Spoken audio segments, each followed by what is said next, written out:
अस्सलाम अलैकुम नाज़रीन इकराम। आज का हमारा उन्वान ख़ास है कि हमें अल्लाह के वलियों के पास क्यों जाना चाहिए, हमें अल्लाह अज़्ज़ा वजल की वलियों के पास जाने से क्या हासिल होता है और हमें हमारी नमाज हमारे दीन में अल्लाह अज़्ज़ा वजल की वलियों के पास जाने से क्या तासीर क्या असर पैदा होता है। तो आज हम इस उन्वान में इसी बात पर रोशनी डालेंगे। तो चलिए सिलसिला शुरू करते हैं बिना देर किए। अज़ीज़ान मोहतरम, देखिए कि अमूमन जब भी लोग दीन के बारे में सोचते हैं, तसव्वुर करते हैं, तो गालिबन लोगों के जहन में बस नमाज रोज़ा तिलावत दाढ़ी टोपी वगैरह आती है कि नमाज रोज़ा कर लिया और दाढ़ी टोपी लगा ली, बस ऐसी शख्सियत का मालिक हमारे मुआशरे में हमारे सोसाइटी में दीनदार कहलाता है।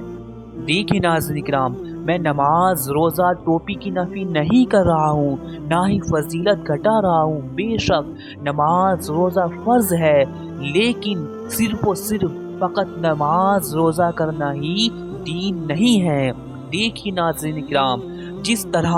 हम इंसान रूह और जिस्म का कॉम्बिनेशन है, रूह से जिस्म की बका है, अगर रूह निकली तो जिस्म ख़त्म। बस इसी तरह दीन की जान दीन की बका क़ल्ब की सफाई से है, बेदारी क़ल्ब से है, और क़ल्ब की सफाई के सबब ही इंसान के अंदर औसाफ़ ईमानी व ईमान की हया मौजूद है। लेकिन अगर क़ल्ब सियाह हुआ, समझो दीन की जान ख़त्म हुई, औसाफ़ ईमानी व ईमान की हया ख़त्म हुई। और नाज़रीन किराम, इस पर हुज़ूर पाक का फरमान भी है कि ए इंसान, तेरे जिस्म में एक गोश्त का लोथड़ा ऐसा है, अगर उसकी इस्लाह हो गई तो पूरे वजूद की इस्लाह हो गई, और अगर ये बीमार हो गया तो समझो पूरा वजूद ही बीमार हो गया। यानी अब वो इंसान फ़कत नाम का और रस्मी मुसलमान ही रह गया है। तो अज़ीज़ान मोहतरम, इसलिए जितने भी अमाल हैं, रोज़ा नमाज हज तिलावत दाढ़ी टोपी वगैरह की जो बुनियाद है, वो असल औसाफ़ ईमानी व ईमान की हया का होना ही है, और औसाफ़ ईमानी व ईमान की हया क़ल्ब की सफाई व क़ल्ब की बेदारी से ही होगी।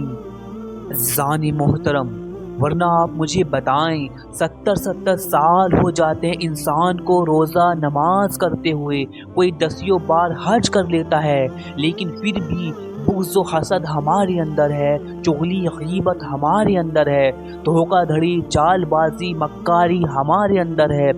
ज़रूरत से ज़्यादा दुनियादारी का भूत हमारे अंदर है। और सोचने वाली बात है कि नमाज तो बेहयाई बुरी बातों से रोकती है और रोज़ा परहेज़गारी लाता है, इसके बावजूद भी इन इबादत का हमारे क़ल्ब पर कोई असर नहीं पड़ता है, सब बस रस्मी रोज़ा नमाज ही चल रहा है। कहने वाले ने क्या खूब कहा है कि तेरी नमाज बेसुरूर, तेरा इमाम बेहुजूर, ऐसी नमाज से गुज़र, ऐसे इमाम से गुज़र। नाज़रीन किराम, देखिए, अगर हमें सच में दीन के असल मग़ज़न को अपनाना है, अपने क़ुलूब को साफ़ करना है, अपने अंदर औसाफ़ ईमानी व ईमान की हया पैदा करनी है, तो उनसे वाबस्ता होना होगा जो दीन का असल मग़ज़न रखते हैं, यानी औलिया व सूफ़िया किराम से वाबस्ता होना होगा। जैसे कि अल्लाह अज़्ज़ा वजल सूरह फ़ातिहा में फरमाता है कि रास्ता उनका जिन पर तूने इनाम किया, और इसके अलावा अल्लाह अज़्ज़ा वजल सूरह तौबा में भी इरशाद फरमाता है, फरमाने इलाही है कि ए ईमान वालो, अल्लाह से डरो और सच्चों के साथ हो जाओ। और बहुत जगह औलिया किराम के साथ होने के बारे में अल्लाह अज़्ज़ा वजल इरशाद फरमाता है, ताकि उनकी सोहबत व तलब से इंसान के अंदर क़ल्ब व नफ्स की तहारत की रग़बत पैदा हो जाए। जैसा कि सूरह आला में फरमाने इलाही है कि कामयाब हुआ वो शख्स जिसने अपने नफ्स का तज़किया किया اور سورہ عاشورہ میں فرمان الہی ہے کہ اس دن مال و اولاد کام نہیں آئیں گے، اس دن کامیاب وہ ہوگا جو قلب سلیم لائے گا۔ تو اب اس بنیاد پر تیری نماز، تیرا روزہ تجھے روحانی فائدہ حاصل ہوگا، یہی نماز تجھے برائی سے روکے گی، روزہ پرہیزگاری لائے گا، بشرطے کہ تو اولیاء کرام سے وابستہ ہو جا، کسی کامل ذات سے جڑ جا، کسی کامل ذات کو خود کو ان کے حوالے کر دے، کسی کامل ذات کے خود کو سپرد کر دے۔